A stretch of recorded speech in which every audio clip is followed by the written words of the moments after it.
짝꿍에게 괴롭힘을 당하다 찐 고구마 상납건으로 싸움이 있었으나 선제 타격으로 승리한 이야기. 폭통으로 13일간 장기 결석을 하는 등 별로 좋지 못한 1등이 벌어진 초등학교 1학년도. 다음 해 봄이 오자 2학년으로 자동 진급을 하게 되었지요. 2학년이 되자 변화가 생기게 되었답니다. 우선 반 번호가 상향되어 바뀌었지요. 그리고 짝꿍도 바뀌게 되었답니다. 그 당시 책상 하나에 둘이 앉았는데 짝꿍은 대단히 중요하였답니다. 학교에 오면 바로 옆에서 같이 수업을 받아야 하고 얘기는 물론 같이 장난도 쳐야 했지요. 어쨌든 집에 있는 시간 빼고 둘이 같이 있는 시간이 많으니 서로 잘 맞으면 그렇게 좋을 수 없었답니다.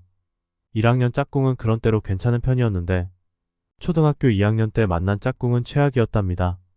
그 아이는 이웃 동네에 살았는데 키는 그리 크지 않고 체격은 호리호리하였답니다. 그런데 뺀질뺀질해서 아이들한테 별로 좋은 아이는 아니었지요. 강약 약강 즉 강한 자에게는 약하고 약한 자에게는 강한 아이였지요.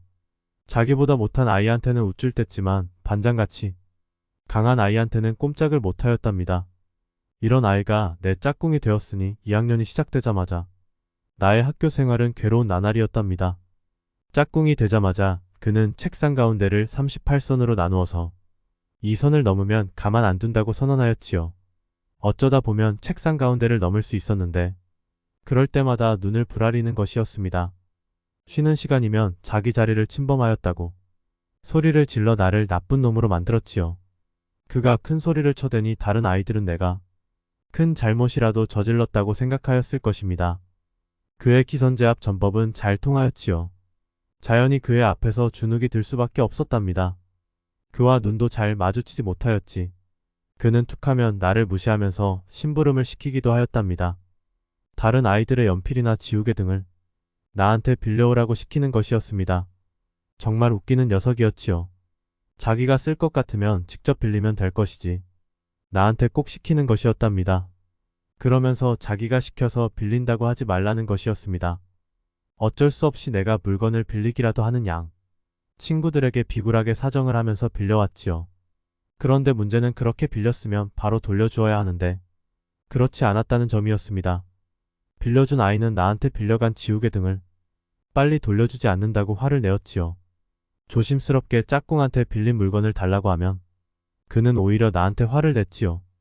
내가 빌려준 것도 아닌데 왜 달라고 하는 거야? 정말 어이없는 장면이었지요. 이게 말인지 반기인지 어쨌든 나만 미칠 지경이었답니다. 이런 상황을 누구한테 말을 할 수 없고 내 속만 혼자 썩어갔답니다.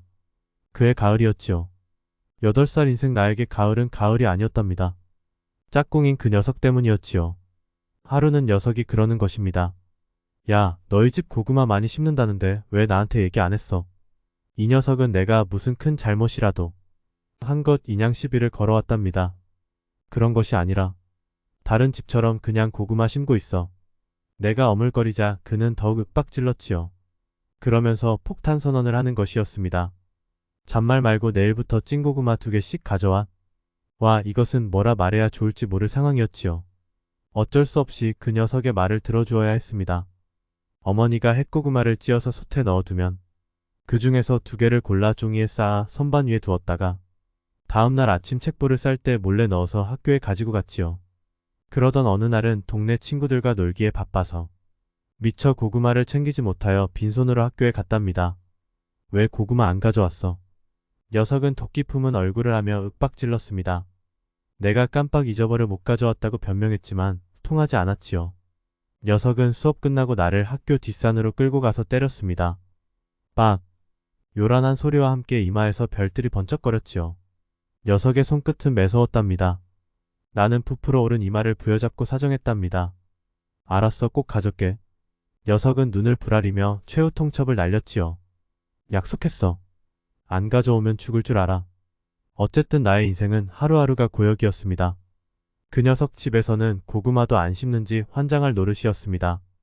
그 녀석한테 얻어맞고 집에 오자 집안 분위기가 어수선하였습니다. 밭에서 캔 고구마를 제대로 갈무리를 하지 못하여 집안 여기저기에 널려 있었기 때문이지요. 집안이 어수선하였지만 방 안에 책보를 던지자마자 재빨리 부엌에 가서 솥뚜껑을 열었습니다.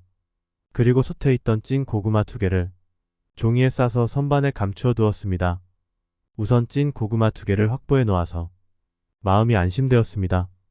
그런데 다음날 아침에 선반 위에 감추어 놓았던 고구마를 찾아보니 안 보이는 것이었습니다. 나는 혹시 몰라 바쁘게 움직이는 어머니한테 고구마의 행방에 관해 물어보았지요. 엄마, 윗방 선반 위에 둔 고구마 못 보았어. 나는 어머니가 고구마를 다른 곳에 잘 두지 않았나 기대했지요.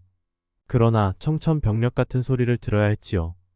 응, 고구마 어제 저녁 내 형과 같이 먹었다. 내가 일찍 잔 사이 고구마를 먹었다는 것이었습니다. 난 몰라. 오늘 학교에 가져가야 하는데 내가 울음을 터뜨리자 어머니는 의아한 듯 물었지요. 그게 무슨 말이니? 선생님이 가져오라고 했니? 나는 아차하는 생각이 들었습니다. 녀석이 찐 고구마 상납 비밀을 누설하면 가만 안 놔둔다고 엄포가 생각났기 때문이었습니다. 더 이상 얘기해봐야 비밀만 탄로날 것 같아 그만두었답니다. 나는 한숨을 쉬며 학교로 향하였습니다. 학교에 가기 싫었지만 그럴 수 없어서 도살장에 끌려가는 소처럼 학교에 갔지요. 빈손으로 온 나를 본 녀석은 불같이 화를 냈답니다. 이 새끼가 어제 그렇게 맞고도 정신 못 차렸어. 집에 찐 고구마가 없어서 그랬어. 뭐야, 이게 나를 우습게 보고 안 가져왔지. 그게 아니야. 이게 어디서 말대답이야. 그 녀석은 어제보다 더 독이 오른 표정으로 노려보았지요. 자기를 우습게 보고 찐 고구마를 가져오지 않았다고 단단히 벼르는 표정이었답니다. 너 공부 끝나고 보자. 정말 공부가 끝나자 녀석은 나를 끌고 어제 갔던 학교 뒷산으로 갔습니다. 그런데 끌려가는 나는 어제와 달리 굳은 결심을 했답니다. 이렇게 녀석한테 시달리며 살 수는 없다. 더 이상 당할 수 없다. 내가 먼저 녀석의 코피를 확 터뜨려 버리자. 나는 선제 타격을 하여 녀석을 이길 결심을 하였답니다. 그렇지만 개거품을 물고 있는 녀석을 확실하게 이긴다는 보장은 없었습니다. 내가 끌려간 곳은 학교 뒷산 소나무 숲 가운데 있는 공터였습니다. 이곳은 아이들 놀이터이기도 하였지만 싸움터이기도 하였답니다. 소나무가 빽빽이 들이차 있어서 소리 지르고 싸움을 하여도 밖에 드러나는 일이 없었습니다. 녀석은 공터에 도착하자마자 책볼을 획 던져버렸습니다. 나름 기선잡기였습니다. 나도 책볼을 내팽개쳤습니다. 녀석은 먼저 나의 목도리를 잡았습니다. 이 새끼 지가 고구마를 다 먹고 없다고 핑계를 대. 녀석은 먼저 자기가 나를 때리려는 정당성을 설파했습니다. 녀석은 당연히 오늘도 내가 맞아줄 것이라 생각하는 눈치였습니다.